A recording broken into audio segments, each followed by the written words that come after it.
Assalamualaikum warahmatullahi wabarakatuh. Pagi Ananda, sehat?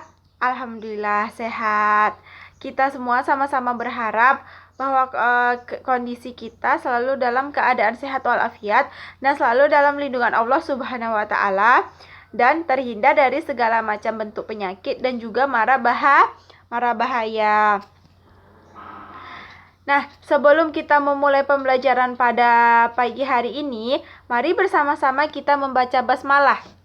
Bismillahirrahmanirrahim. Selesai. Untuk pengambilan absen, Ibu sudah men-share absen kita di Google Classroom ya. Silahkan antum semuanya isi dan jangan sampai lupa karena limit waktu pengambilan absennya sudah Ibu atur sampai jam pelajaran ini selesai.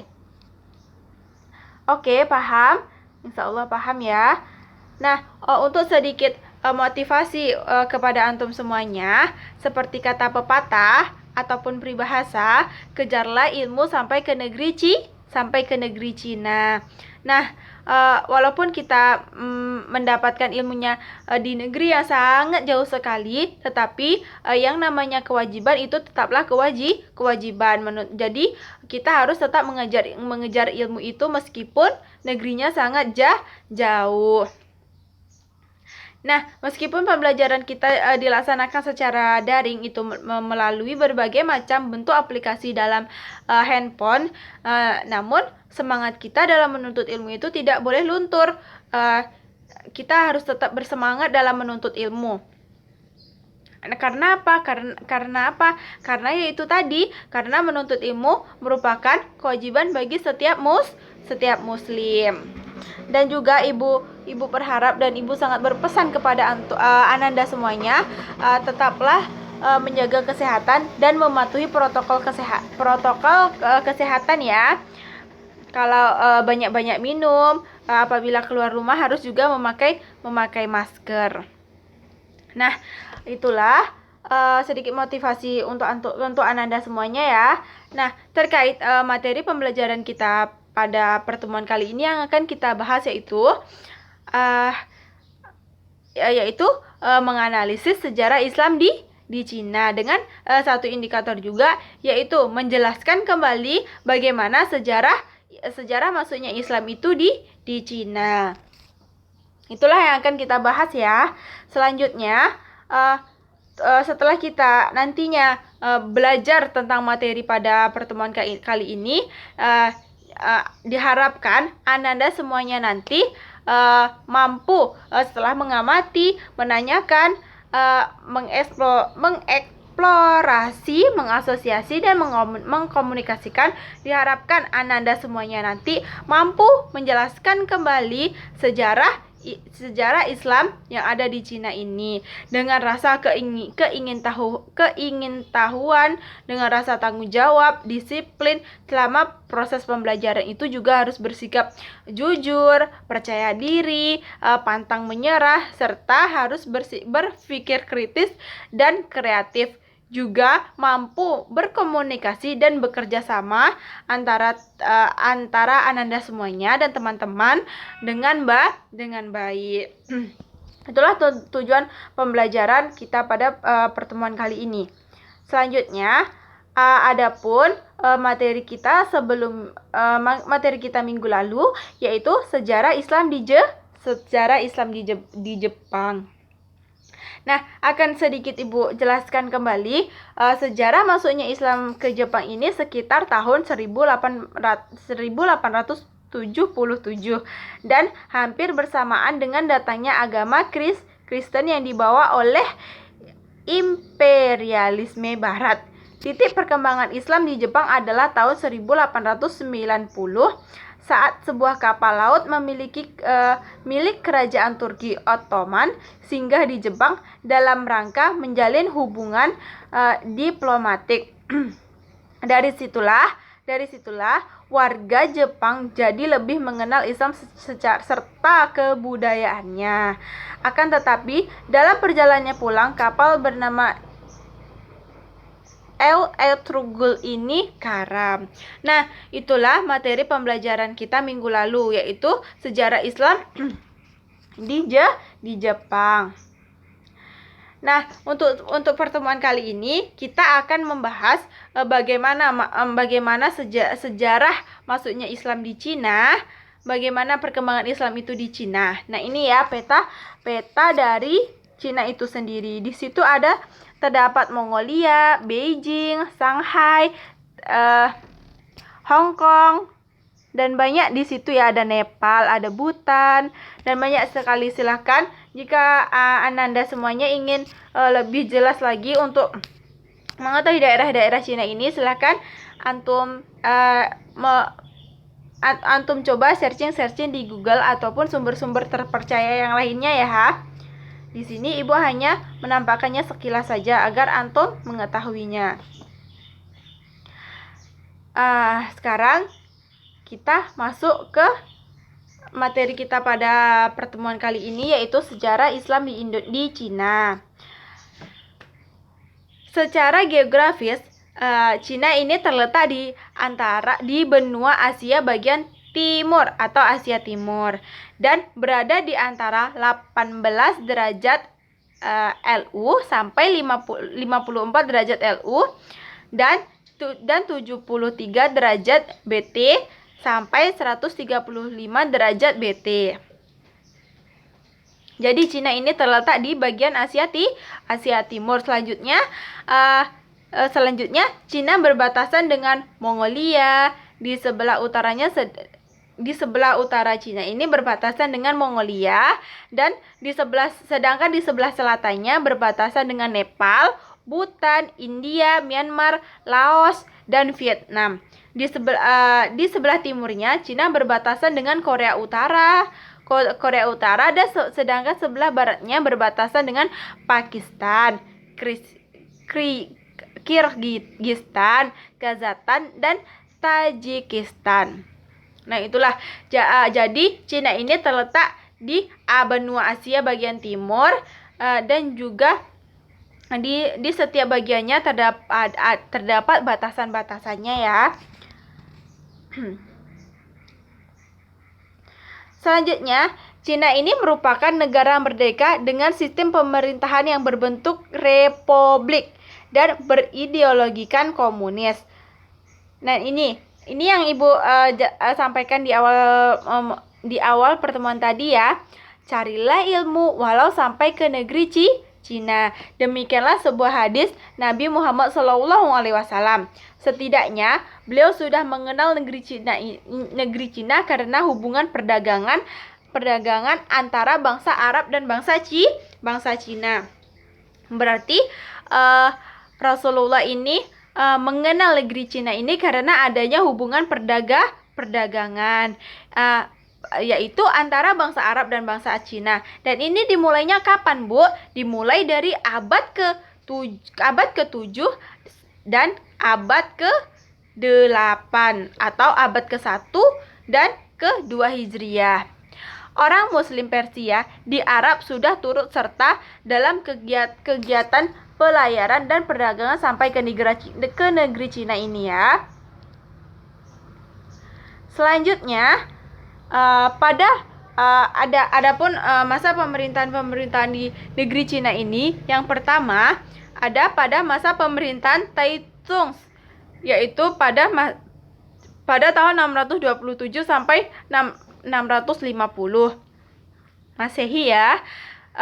Kaisar kedua dari dinasti Tang telah datang 4 orang Muslim dari Jazirah Arab. Yang pertama bertempat di Canton atau Gongzul. Yang kedua menetap di kota Zhou. Yang ketiga dan yang keempat itu bermukim di Chongzhou. Sangat sulit ya membacanya. Nah, selanjutnya ada pula orang Muslim pertama, yaitu Sa'ad bin Abi Waqqas, adalah seorang mubalik dan sahabat Nabi Muhammad SAW. Dalam sejarah Islam di Cina, ia mendirikan masjid di Canton yang disebut Masjid Wazinzi, atau yang disebut juga Masjid Kenangan masjid kenangan atas Nabi Muhammad SAW. Nah, itu pada masa pemerintahan yang pertama, yaitu Taizong. Selanjutnya, Islam telah tersebar di Cina selama lebih dari 1.300 tahun. Terdapat sebanyak lebih 140 juta penduduk dari 10 suku bangsa yang beragama Islam. Wah, jadi termasuk banyak sekali ya yang memeluk agama Islam di Cina ini. Termasuknya yaitu etnik Huzu, Uighur, Kazakh, Kirgiz, Tajik, Uzbek, Tatar, dan lain-lain sebagainya. Penduduk Islam tinggal di merata tempat di seluruh Cina, terutama di bagian barat Laut Cina, termasuk provinsi Gansu, Qinghai, Shanxi, wilayah otonomi Xinjiang, dan wilayah otonomi Ningxia.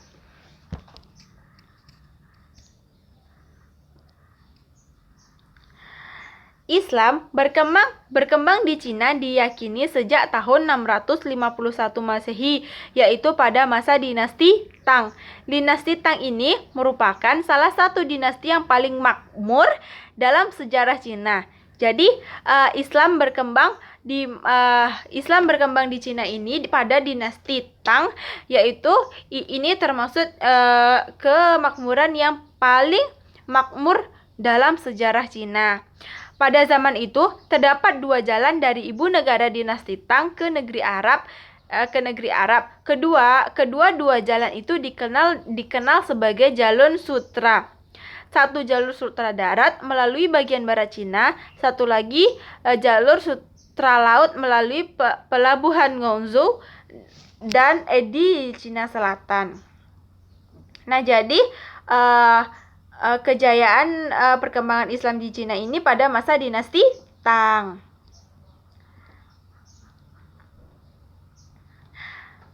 Nah, yang kedua, pada zaman Wudai, Cina Utara sering berperang dan Cina Selatan lebih aman. Pada zaman Wudai ini, Cina Utara sering berperang dan sedangkan Cina Selatan itu lebih aman. Banyak penganut agama Islam telah berpindah ke Cina Selatan. Masjid pada zaman dinasti Tang dan Wudai masih mempunyai corak seni Arab dan belum menerima pengaruh seni-seni tradisional Cina. Kebanyakan masjid pada zaman itu terletak di pelabuhan atau bandar, pusat politik, dan juga ekonomi. Masjid Haozeng di Bandar Guangzhou yang dibina pada dinasti Tang dianggap sebagai masjid yang tertua di Cina. Masjid itu masih mempunyai corak seni Arab. Selanjutnya, pada masa dinasti Song. Tadi yang pertama pada masa dinasti Tang, yang kedua Wudai, dan yang ketiga itu dinasti Song. Pada dinasti Song ini, agama Islam dianggap lebih mulia oleh rakyat Cina. Masjid pada zaman dinasti Song yang masih ada sekarang sudah tidak banyak yang paling terkenal. Yang paling terkenal ialah Masjid King Jingxi di Bandar Guangzhou. Pada zaman dinasti Ming, perkembangan agama Islam di Cina telah menghadapi rintangan. Jadi pada saat dinasti Tang tadi Islam begitu makmur, sedangkan pada dinasti Song ini masyarakat banyak sekali mengalami rintangan. Maharaja pertama dinasti Ming memandang rendah terhadap agama Islam. Jadi salah satu rintangannya itu yaitu Maharaja pertamanya sangat memandang rendah sekali agama Islam itu sendiri. Baginda mengeluarkan perintah untuk melarang rakyat menyembelih lembu secara tersendiri dan beberapa dasar yang mendiskriminasi umat Islam. Termasuk orang Islam tidak boleh menjadi pegawai kerajaan dan lain-lain. Nah, pada masa dinasti Song inilah umat Islam banyak sekali mengalami kerintangan. Yang pertama itu salah satunya Maharaja pertama pada dinasti ini sangat menganggap rendah sangat menganggap rendah agama Islam itu sendiri. Selanjutnya, Baginda juga mengeluarkan perintah untuk melarang untuk menyembelih lembu secara tersendiri. Dan juga adanya diskriminasi terhadap umat Islam, ada juga orang Islam yang tidak boleh menjadi pegawai kerajaan. Jadi disitulah banyak sekali rintangan-rintangan yang terjadi pada umat Islam pada dinasti Song ini. Selanjutnya pada dinasti Qing. Berarti udah ada 4 dinasti ya. Yang keempat itu yaitu pada zaman dinasti Qing, Islam mempunyai kedudukan yang penting dalam sejarah perkembangan Islam di Cina. Boleh dikatakan pada zaman dinasti Yuan, jumlah penduduk Islam telah meningkat secara besar-besaran. Mutu agama Islam telah ditingkatkan dan pengaruh Islam kepada masyarakat Cina semakin hari semakin luas. Pada masa dinasti ini sudah mulai berkembang lagi, umat Islam mulai bangkit kembali. Dan masa ini juga banyak penduduk yang memasuki agama Islam ini secara besar-besaran.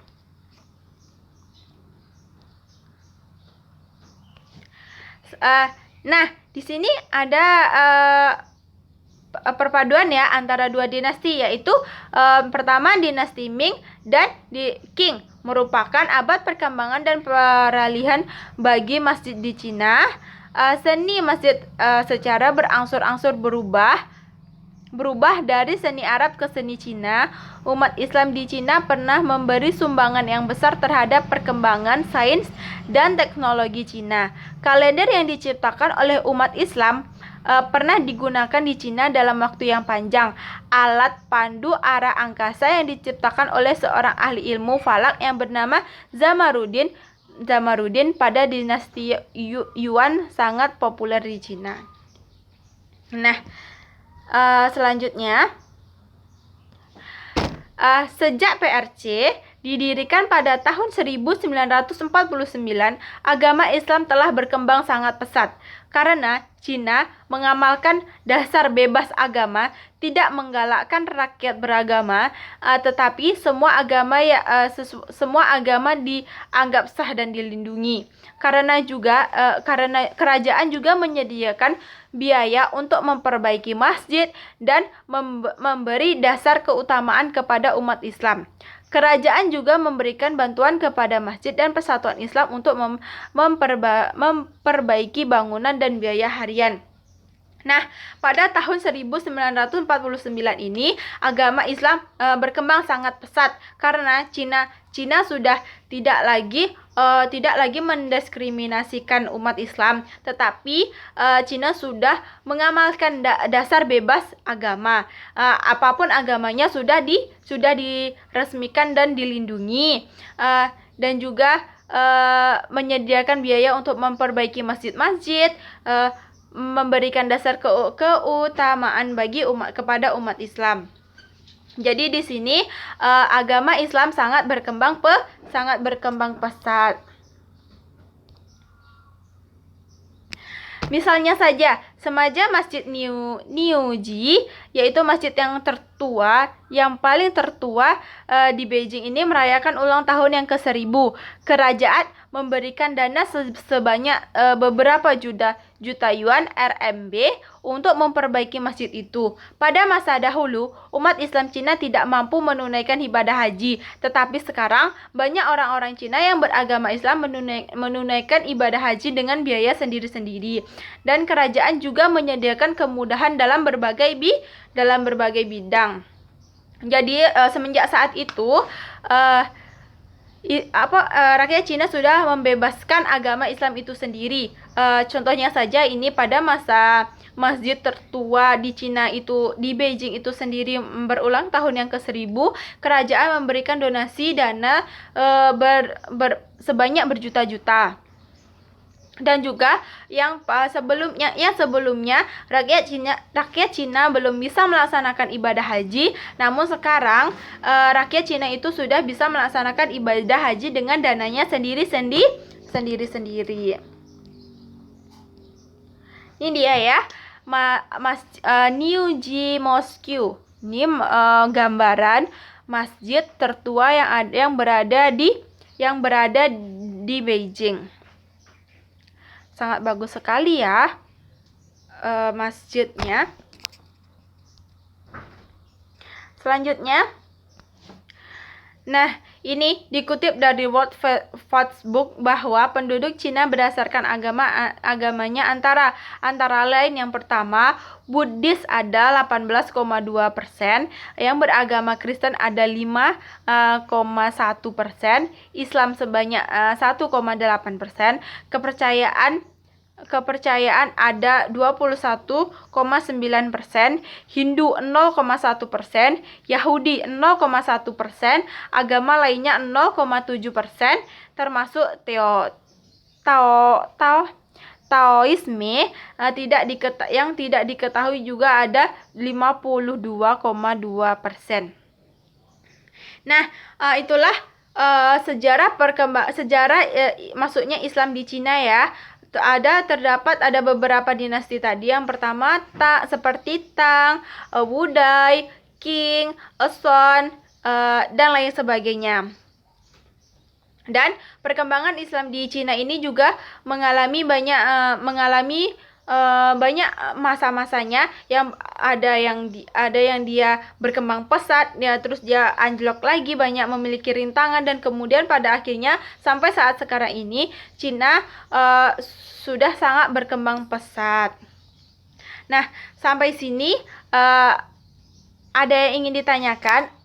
Dan mungkin apabila ada yang ingin ditanyakan nantinya, silahkan antum semuanya tanyakan di grup WhatsApp kita ataupun di Classroom. Nanti sebisanya akan Ibu jawab langsung ya. Nah, itu tadi. Selanjutnya, untuk penugasan, antum semuanya boleh Ibu perintahkan untuk mencari video terkait sejarah Islam di Cina ini, dan buatlah berupa rangkuman dari video yang Ananda semuanya amati. Silakan antum share, antum kirim nanti di Google Classroom dan juga di grup WhatsApp kita. Paling lambat itu besok jam 00 ya. Oke, Ibu harapkan sampai di sini antum semuanya bisa memahami penjelasan dari Ibu. Dan untuk pembelajaran selanjutnya, kita akan belajar tentang sejarah Islam di Mesir. Dan juga jangan lupa untuk membaca-baca buku kalian buku antum semuanya di rumah, dan juga bacalah sedikit-sedikit untuk pemahaman antum semuanya untuk pelajaran minggu depan. Baiklah, Ibu meminta maaf apabila ada kesalahan dalam menjelaskan, ada kesalahan dalam perkataan ataupun dalam bentuk apapun itu. Ibu meminta maaf dan terima kasih atas perhatian Ananda semuanya. Dan marilah kita tutup pembelajaran kita dengan membacakan Alhamdulillah. Alhamdulillahirabbil alamin. Nah, sampai jumpa di pertemuan kita minggu depan ya.